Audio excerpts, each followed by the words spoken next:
পাইবা আপাইবা রে আফির আইসা ক্ষমতা পাইবে না। তোমার দলের যত লোক ছিল লয় করে তারা পালা গেল। যখন ঠিক কিনা তোমার দলের যত মানুষ ছিল কোথায় তারা পালাইয়া গেল।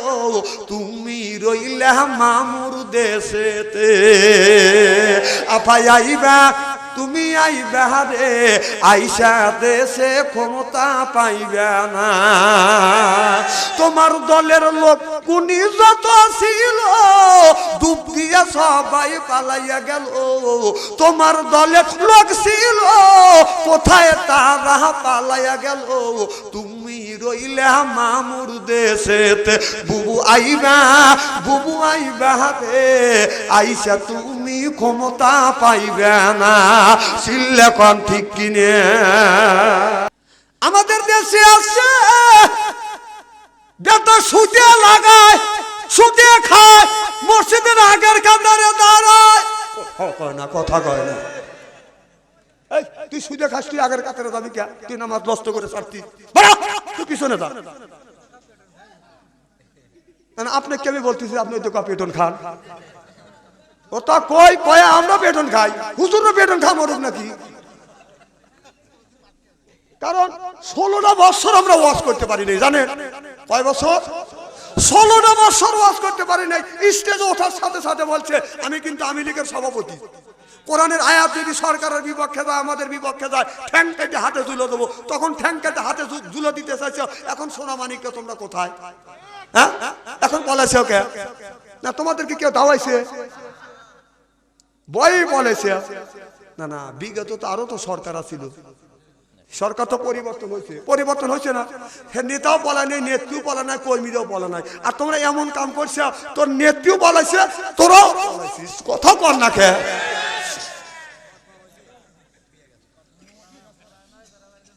বুবু আইবা রে আইসা আপা ক্ষমতা পাইবে না। আইবা রে আফির আইসা ক্ষমতা পাইবে না। তোমার দলের যত লোক ছিল লয় করে তারা পালা গেল। যখন ঠিক কিনা তোমার দলের যত মানুষ ছিল কোথায় তারা পালাইয়া গেল। তুমি রইলে মামুর দেশেতে আইবা তুমি আইবা রে আইসা দেশে ক্ষমতা পাইবে না। তোমার দলের লোক কুনি যত ছিল ডুব দিয়া সবাই পালাইয়া গেল। তোমার দলের লোক ছিল কোথায় তারা পালাইয়া গেল। তুমি রইলে মামুর দেশেতে বুবু আইবা রে আইসা তুমি ক্ষমতা পাইবে না। সিল্লেকন ঠিক কিনে বিগত সরকার কেউ পলা নাই আর তোমরা পলা গেলা নিচ্ছ আমাদের। আমি এক টাঙ্গাইলে মাহফিলে গেছি। এখন এক নেতা এদিক দেখান এনে তাফসির কালকে হবে আজকে ওয়াজ হোক। টাঙ্গাইল গেছে এক নেতা এসে জড়া ধরে শিক্ষক হুজুর দোয়া করেন কেমন কি আমি জানি বাড়ি ফিরতে পারি কম দোয়া আমার ভিতর থেকে বের হচ্ছে না। কয়েক এখন 16 বছর ওয়াজ করবে দিছে।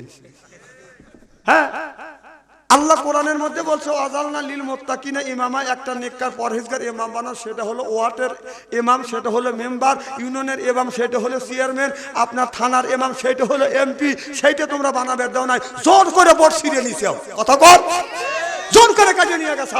এই যে আমাদের সোনামণিরা আমাদের ভবিষ্যৎ যাদের বয়স 15 থেকে 20 বছর অথবা 25 বছর ওরা জানে যে ভোট মানে মাইরে ছিঁড়ে কাটিয়েছে স্বাধীন একটা ভোট দেওয়া করে দেখাও নাই। এরা শিখে গেছে মারামারি। আর এক মুরব্বী ভোট দিবের গেছে লাঠি হাতে নিয়ে যে কখন মরি চেয়ারটা কি একবারে খারাপ নাকি? দুজন একসাথে থাকে দুজন চলে যেতে ধরেন আলাক চলে যেতেছে।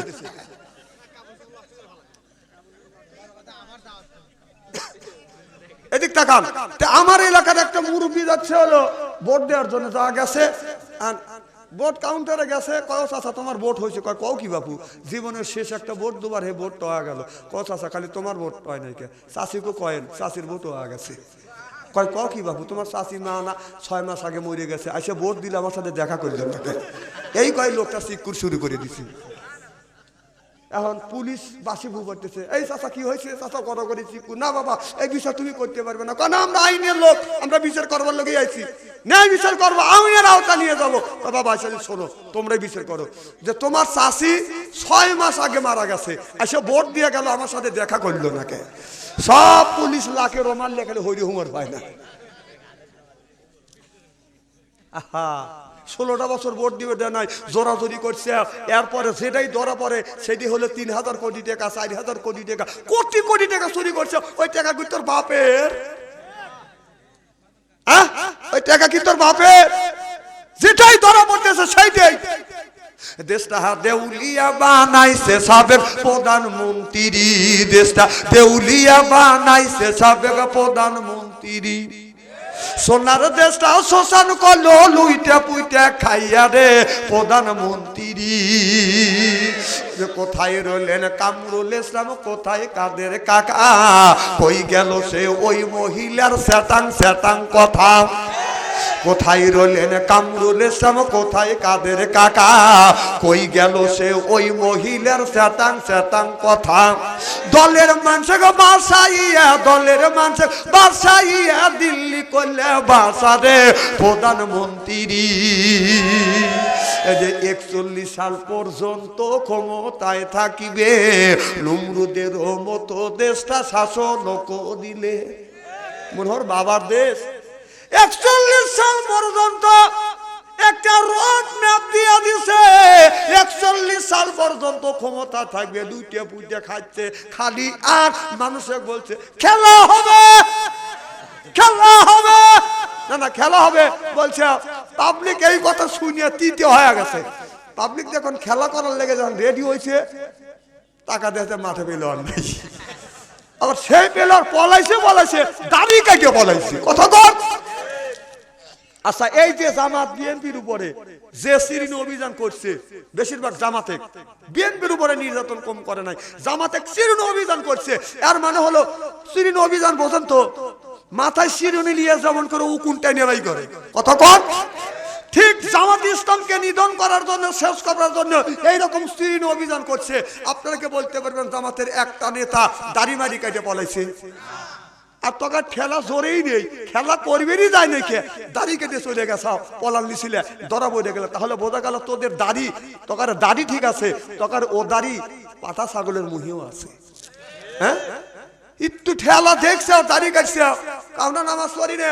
না না, আমি লেখের লোক নামাজ পড়ে, ইহুদিরা কি নামাজ পড়ে না? তোদের নামাজ আর তোদের দাড়ি ইহুদিদের মতো দাড়ি। কথা কয় না, কথা কয় না। একটু ঠেলা চড়ে নাই, দাড়ি কাটছিস, তার প্রমাণ তো দরবেশ বাবা করে গেল। কথা কর। আবার কত লোক দাড়ি রাখে নাই, এখন পলা যায় দাড়ি রেখে ব্যান চালাচ্ছে। হ্যাঁ, আমরা উনি দেখি না। থাক থাক, ব্যান চালা, দাড়ি রাখ। এখন আমাদের লেবাস করছে। ডাক্তার ইন্নুস যতদিন আছে, ডাক্তার ইন্নুস যতদিন আছে, একদিন খালি দোয়া ইন্নুস পড়তে থাকো। যে নির্বাচিত সরকার আসবে, যদি ইটের ডেল দিয়ে থাকো, পাথরের ডেল খাওয়া লাগবে। থাক।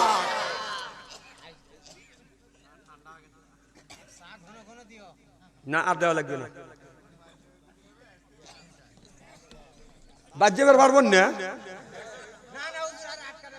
পারবো না। খারাপ হয় না তো সামনে। আচ্ছা, আওয়ামী লীগের সময় কি আমরা কথা কই নাই? কে আমরা কি মার ছেড়ে চলে গেছি? আওয়ামী লীগের সময় আসিলাম, এখনো আছি, ভবিষ্যতেও থাকবো, যতদিন আল্লাহ হায়াত দিবে ইনশাআল্লাহ। আর ওরাই থাকবে না, সামনে দেরি করেন, দেখেন কি হয়। আমি কি শিখেছি?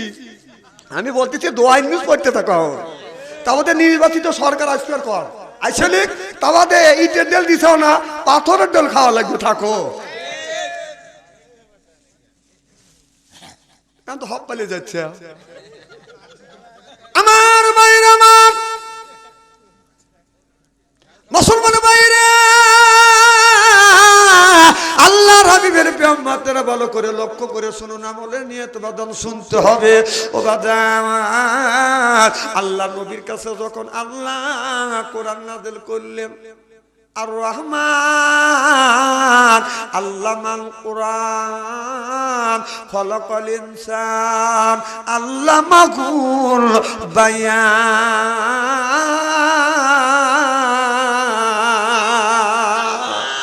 আল্লাহ বললেন, ও আমার সাহাবীরা, সূরা আর রহমান আল্লাহ নাযিল করেছে, এই সূরাটা তোমরা কি কোনো জায়গা পড়তে পারবে? নবীর কোন সাহাবী বাদান পড়তে চায় না। আব্দুল ইবনে মাসউদ বলে, ইয়া রাসূলুল্লাহ, ইয়া হাবিবাল্লাহ, আপনি অনুমতি দিলে গো নবীজি এই আয়াতটা আমি পড়ব। এবার আব্দুল ইবনে মাসউদ কাবার চত্বরে বাদান চলে গেলেন। পাশেই বাদান আবু জেহেল বাদান বৈঠক করতেছে। বাদান আমার নবীকে কিভাবে মারা যায় এরকম চিন্তা ভাবনা করতেছে। ওই জায়গা আপনার আব্দুল ইবনে মাসউদ যাইয়া বাদান কোরআন পড়তেছে, আল্লামাহুল বায়ান।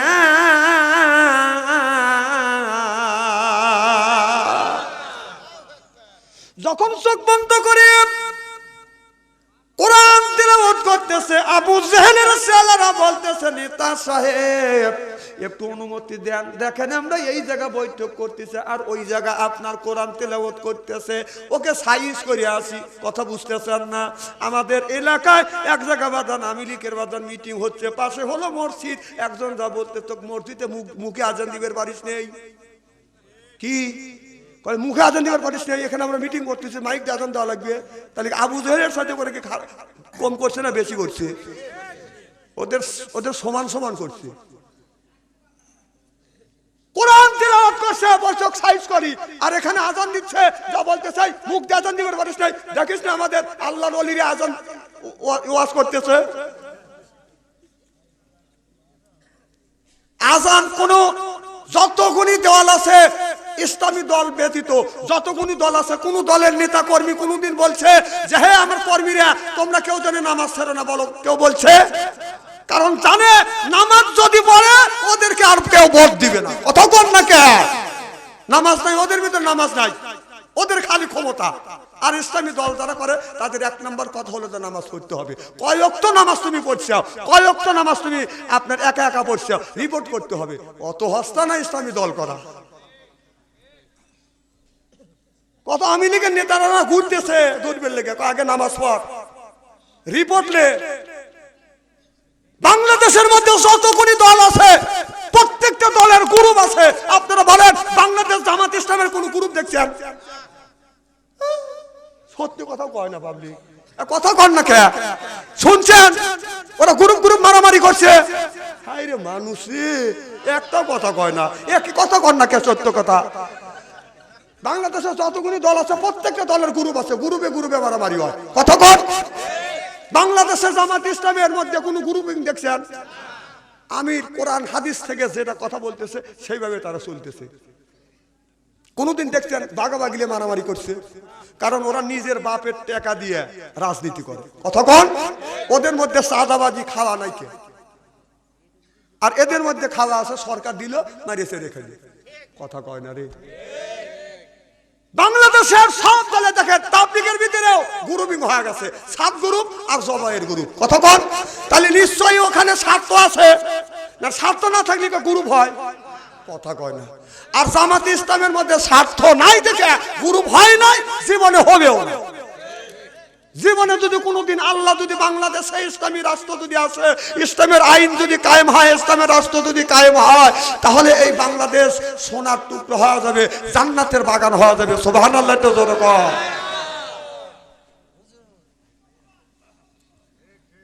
কি বলবেন আপনি? আমি কি খারাপ কথা বলছি নাকি? না না, অঠিক কথা কি আমি বলছি? আমার ভাইয়ের, আমার ওই দিকে যেতে চাই না, নামাজ যেমন আল্লাহ ফরজ করে দিয়েছে, রমজান মাসে রোজা করা বাদান ফরজ, টাকা যার আছে যাকাত দেওয়া ফরজ, টাকা যার আছে হজ করা বাদান ফরজ। কিন্তু আপনার আপনার আপনার নামাজ পড়া গরিবের জন্য যেমন ফরজ, ধনীর জন্য বাদান ফরজ, যার টাকা নাই তার জন্য বাদান যাকাত ফরজ নাই, যার টাকা নাই তার জন্য বাদান হজ বাদান ফরজ নাই। তবে আল্লাহ বলেছে নামাজ যেমন ফরজ, রোজা যেমন ফরজ, প্রত্যেকটা ধনী হোক গরিব হোক প্রত্যেকটা মানুষের কোরআনটাকে প্রতিষ্ঠিত করবার জন্য এটাও ফরজ। আল্লাহু আকবার বলেন। নামাজ যেমন ফরজ, আল্লাহ যদি কিয়ামতের ময়দানে যদি বলে বান্দা আমি যে তোমাকে দুনিয়ায় পাঠাইছি আমার দিন কায়েমের জন্য তুমি কি করছো, কারণ দিন কায়েম করাও তো হলো ফরজ। নামাজ যেমন ফরজ করা হয়েছে দিনটা কায়েম করা, ইসলাম প্রতিষ্ঠিত করাও হলো ফরজ, কায়েম করাও ফরজ। তুমি কেন কায়েম করলে না? ওই দিন দেখবেন কত মানুষ নামাজ পড়ে রোজা রেখে হজ করে যাকাত দেওয়ার পরেও কানতে কানতে বাজান জাহান্নামে যাবে, কারণ ওই ফরজ মানছে আর দিন প্রতিষ্ঠিত করা এটা হলো ফরজ। এইটা যারা মানে নাই তারা কানতে কানতে বাজান জাহান্নামে যাবে। আমার ভাইরা আমার, আব্দুল্লাহ ইবনে মাসউদ চোখ বন্ধ করিয়া কোরআন তেলাওয়াত করতেছে।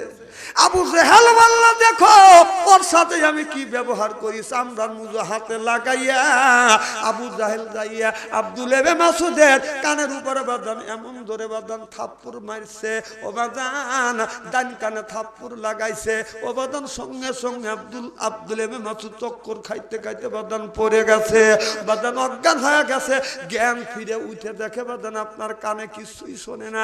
আব্দুল্লাহ ইবনে মাসউদ এইরকম করিয়া বাদান কানের উপরে হাত লাগাইয়া বাদান হেঁটে যাচ্ছে। আমার নবী দূর থেকে দেখিয়া আমার নবী দাঁড়িয়ে গেলেন। এরপরে এগে আসে বলে আব্দুল্লাহ ইবনে মাসউদ রে কি হইছে? আব্দুল্লাহ ইবনে মাসউদ বলে ইয়া রাসূলুল্লাহ ইয়া হাবিবাল্লাহ আমি কানে কিছু শুনতে পাই না। নবী গো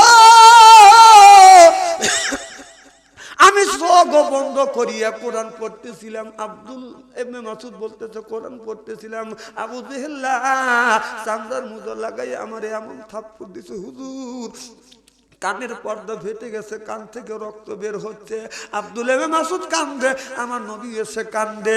এমন সময় জিবরাইল আলাইহিস সালাম ওই জায়গায় এসে বাজান মুস্কি মুস্কি হাসে। আমার নবী বলে এ জিবরাইল, যেই জায়গা আমার সাহাবী কোরআন পড়তে গিয়ে আবু জেহেল থাপ্পড় দিয়ে কানের পর্দা ফাটিয়ে দিয়েছে, যেই জায়গা আমার সাহাবীরা কান্দে আমি নবী কান্দি, উচিত ছিল এই জায়গা তোমার এসে কান্না, উল্টা কেন তুমি হাসতেছো? জিবরাইল আলাইহিস সালাম বলে ইয়া রাসূলুল্লাহ ইয়া হাবিবাল্লাহ আপনার সাহাবীর কানের পর্দায় যেখানে সাহাবীরা কাঁদতেছেন আপনি নবী নিজেও কাঁদতেছেন, উচিত ছিল আমারও কান্না, কিন্তু না কান্দিয়ে আমি কেন উল্টো হাসলাম? আপনাকে এই জায়গা বলবো না, মদিনায় গেলে আমি আপনাকে বুঝিয়ে দিব। আজকে আমি না কাঁদে উল্টো আমি হাসলাম। চিল্লা কোন আল্লাহু আকবার।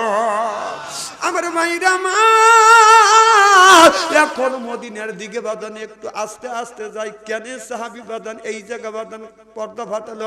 আপনার জিবরাইল আলাইহিস সালাম না কাঁদে উল্টো কেন হাসলো? জিবরাইল বলে নবী গো আপনি মদিনায় গেলে আমি বুঝা দেব, কান্দার বৈঠকে আমি কেন এসে হাসলাম? এবার বদরের ময়দানে যখন বাদান যুদ্ধটা বাদান শুরু হয়ে গেল, যুদ্ধ করতে করতে ছোট ছোট দুইটা বাচ্চা, আপনার ছোট ছোট দুইটা বাচ্চা আমার নবীর কাছে যা বলে নবী গো আমি বদরের ময়দানে যুদ্ধে চলে যাব। আমার নবী বললেন তোমরা বাচ্চা মাদুদ, তোমাদের যুদ্ধের ময়দানে নেওয়া হবে না। বলে নবী গো আমরা দুই ভাই নিয়ত করেছি যুদ্ধের ময়দানে যাব, আমার মার কাছে ওয়াদা দিয়েছি। আল্লাহ নবী বললেন তোমরা মাপ কাঠিতে দাঁড়াও। আপনার সেনাবাহিনীতে যখন আপনার যখন বাদান সৈনিক নেয় ওটা একটা মাপ আছে। আল্লাহ নবী বললেন তোমরা মাপ কাটি গিয়ে দাঁড়াও। একটা ছেলে বাদান দাঁড়াইলেন, ও বাদান আপনার মাপে পড়ে না। আমার নবী বললেন মাপে যখন পড়ে না, ছেলেটা পায়ের গুড়ালি উঁচু করে দুই আঙুলের উপরে বাদান দাঁড়াইছে, কাঠিটা মাপে পড়ে। আমার নবী বললেন এ আমার সাহাবী পায়ের তালুটা জমিনে লাগিয়ে দাও। দুইটা বাচ্চা বলে নবী গো পায়ের তালু জমিনে লাগাইলে মাথা যে মাপ কাঠিতে মেলে না, চিল্লে এখন মারহাবা। আল্লাহ নবীর কাছ থেকে বাদান পারমিশন নিয়ে দুই ভাই বাদান বদরের ময়দানে চলে গেল। ও বাদান বদরের ময়দানে যখন বাদান যুদ্ধ করিবে এমন সময় নবীর এক সাহাবী বাদান ছিলেন। ওই সাহাবীর কাছে যাইয়া এই দুইটা বাচ্চা বলে চাচা আপনি তো মক্কার মানুষ, আপনি তো আবু জেহেলকে চেনেন, আমরা মদিনার মানুষ, আবু জেহেলকে চিনি না, এক নজর দেখাইয়া দেন কোনটা আবু জেহেল্লা। নবীর সাহাবী বললেন বাবা তোমরা আবু জেহেল্লাকে দিয়ে কি করবে? ছেলেটা বলল চাচা কি করব, একবার দেখাইয়া দেন নিজেই টের পাবেন কি করব। এবার দেখা দিলেন সৈন্য অর্ধভাগে উঁচলাম বা চেহারা উষা ঘোড়ার উপরে চড়ে আছে, তাড়াতাড়ি যাও ওইটা হলো বাদান আবু জেহেল্লা। দুই ভাই বিদ্যুৎ থেকে দৌড়া যাইয়া আবু জেহেলকে বাদান জমিনের মধ্যে কোপাইয়া কুপাইয়া বাদান যখন শোয়াইয়া ফেলেছে, আবু জেহেল জমিনের মধ্যে বাদান পড়ে গেছে। ও বাদান বদরের ময়দানে আল্লাহ মুসলমানদের বিজয় দিয়েছে, সিল্লেকন আল্লাহু আকবার। আমার ভাইয়ের আমার এদিকে আব্দুল ইবনে মাসউদ বদরের ময়দানে, উনি বদরের ময়দানে এদিক ওদিক টাকা দেখতেছে আবু জেহেল্লা কই, যায় দেখে আবু জেহেল্লা পড়ে খালি গোংরাচ্ছে। আব্দুল ইবনে মাসউদ দৌড়া যায় বাদান বুকের উপর বসছে, সুবহানাল্লাহ জোরে কর, যা বলে আবু জেহেল এ আবু জেহেল মক্কার জমিনে আমার কানে থাপ্পড় লাগাইয়া পর্দা ফাটা দিয়েছিলি, তোর কি মনে আছে? আমরা ক্ষমা করে দেব, তুই যদি কর্মা করে মুসলমান হোস তোকে সুযোগ দিলাম, আমি 5 মিনিট সুযোগ দিলাম। এই বলে বুক থেকে নামিয়ে আপনার চক্কর দিয়ে এসে বলতেছে আমি তোকে 5 মিনিট সময় দিছি, তুই কলমা পড়বি কিনে? বলে না না আব্দুল্লাহর পোলা মোহাম্মদ তোদের জাদু করছে, আমাকে জাদু করতে পারে নাই। নাউজুবিল্লাহ। পাজি হলে এইরকম পাজি হয় মানুষ। আব্দুল ইবনে মাসউদ বললেন এ আবু জাহেল্লা তুই আমার কানের পর্দা ফাটা দিয়েছিলি, এই যে তরবারি দিয়ে তোর এখন গলা কাটলো, তোর কোন বাবা তো ঠেকাইবে? আবু জেহেল্লা বলতেছিল আমি কিন্তু নেতা, আমার গলাটা একটু লম্বা করিয়া কাট। কি পাজির পাজি মানুষ জানি দেখে বলে যে নেতার মাথা। গলা যখন কেটে ফেললেন আব্দুল ইবনে মাসউদ মনে মনে ভাবলেন এই মাথাটা আমার নবীর কাছে নিয়ে যাব, বহুত জ্বালাইছে আমার নবীকে, আমার নবীর কাছে মাথাটা নিয়ে যাব। আবু জেহেলের চুল তো ছিল বাদান বড়, চুল ধরে টান দেয় মাথা লড়ে না। আব্দুল ইবনে মাসউদ মনে মনে চিন্তা করে চুল ধরে ধরে টানি মাথা লড়ে না কেন, এরকম করে তুলতে চায় মাথা লড়ে না। চিন্তা করলেন মাথা এত ভারী হলো কেন? হঠাৎ করে আব্দুল ইবনে মাসউদ বাদান কান ধরে টান দিছে, মাথা লড়ে। সুবহানাল্লাহ তো জোরে বল। কেরে চুল ধরে টানি মাথা লড়ে না, কানে ধরে টানলে মাথা লড়ে। আব্দুল ইবনে মাসউদ কি করলেন? আপনার এই মুড় দিয়ে আপনার কানের এই মুড় দিয়ে বাঁধান রশি ঢুকয়, এই পাশ দিয়ে বাইর করে বাঁধান রশিতে প্যাঁচ দিয়ে আপনার মাথা ধরে আপনার কানে ধরে টানে বাঁধান মাথা লড়ে, চুল ধরে টানে মাথা লড়ে না। এর মানে হইল আবু জেহেল্লা আপনার নবীর সাহাবী আব্দুল ইবনে মাসউদকে থাপ্পড় দিয়ে কানটা বাঁধান ফাটা দিয়েছিলেন। এই জন্যই কানের সাথে বাঁধান কানের যোগাযোগ, সিল্লেকন আল্লাহু আকবার। তাহলে কানের সাথে যদি কানের যোগাযোগ যদি থাকে তাহলে বদরের ময়দানে দেখেন কান ধরে টানে বাঁধান মাথা লড়ে, মাথা ধরে টানে বাঁধান চুল ধরে ধরে টানে মাথা লড়ে না। তাহলে যারা 16টা বছর মিথ্যা অপবাদ দিয়ে আলেম ওলামাদেরকে ফাঁসির কাটতে ঝুলাইছো, তোমাদের ওই ফাঁসি কাটতে ঝুলতে হবে, সিল্লেকন ঠিক কিনে। কারণ ভালো ভালো আলেমদেরকে ফাঁসি দিয়ে ঝুলাইছো, আর তুমি যত গুণী মানুষ মারছো এখন তাদেরকে একবার করে ফাঁসি দিছো, তোমার 3000 বার ফাঁসি হবে। আপনার পেপারে দেখলাম ওই ফাঁসির সাথে ফাঁসির যোগাযোগ আছে, আর ওই আব্দুল ইমাম মাসুদের কানের সাথে আবু জাহেলের কালের সাথে মিল আছে না নাই? কানের মধ্যে রশি লাগাইয়া আবু জাহলার মাথাটা টেনে আমার নবীর দরবারে নিয়ে যা, বলি ইয়া রাসূলুল্লাহ, ইয়া হাবিবাল্লাহ, ও নবীজি, এই যে দেখেন আপনার সাথে জীবন বড় দুশ্মনী করছে, আমার কানের পর্দা ফাটা দিয়েছে, তার কাল্লাটা কেটে নিয়ে আসি। আমারও নবী বললে দেখি দেখি, যা দেখে আবু জেহেলের মাথা। এবার আমার নবী বলে, আবু জেহেল্লা, তোমার কাছে কতদিন কলেমার দাবাত নিয়ে গেছি, তুমি গ্রহণ করো নাই, বরং আমাকে মারছো, আমাকে থুতু নিক্ষেপ করছো, আমার সাহাবীর কানের পর্দা ফাটে দিয়েছো। সাহাবীও হাসে, আমার নবীও হাসে। জিবরাইল আলাইহিস সালাম ওই জায়গায় এসে হাজির হয়ে গেলেন। সিল্লাকান আল্লাহু আকবার। জিবরাইল আলাইহিস সালাম হাসে, নবীও হাসে, সাহাবীরা হাসে। সাহাবী বলে, ইয়া রাসূলুল্লাহ, ইয়া হাবিবাল্লাহ, আপনার এই সাহাবী আব্দুল ইমাম মাসুদের কানে থাপ্পড় লাগাইয়া কানের পর্দা ফাটা দিয়েছিলেন। ওই বৈঠকে আমি দেখেছি, আপনিও কেঁদেছেন, আপনার সাহাবীরা কেঁদেছেন, ওই জায়গা আমি না কেঁদে আমি উল্টো হেসেছি। ও নবীজি, আজকে আপনার সাহাবী আব্দুল ইমাম মাসুদ তার গলাটা কাটছে, কানের সাথে রশি লাগাইয়া কুত্তর মতো টাইনে আপনার দরবারে হাসি করছে। নবী গো, ওই দিনকার আপনার হাসি আর মক্কার ওই হাসি আর মদিনার হাসি, এই দুই হাসির মধ্যে মিল আছে কিনা? আমার নবী বলে, পুরোটাই আমি মিল দেখতেছি। সিল্লাকান আল্লাহু আকবার, নারে তাকবীর। তাহলে বাজান এই মসজিদটা বাজান মেরামত করা লাগবে। এই মসজিদ মেরামত করবার বাজান দরকার আছে না বাজান? নাই। এই মসজিদটা হোক, এই মসজিদটা বাজান হোক। আপনারা কি চান? কারা কারা চান? আমি তাকবীর দেবো, হাত তুলে দেখা। নারায়ে তাকবীর। হাত টান টান করেন, টান টান করেন, চক্ষু দুটো বন্ধ করেন, বলেন বিসমিল্লাহির রহমানির রহিম। এই বলে দুই হাত দুই পকেটের মধ্যে দেন। যার কাছে 1000 আছে 500 দিবেন, 500 আছে 200 দিবেন, 200 আছে 100 দিবেন, 100 আছে 50 দিবেন। টাকা যদি না থাকে এক বন্ধুর কাছে হাওলাত করে দেন, আগামীকাল শোধ করে দিবেন।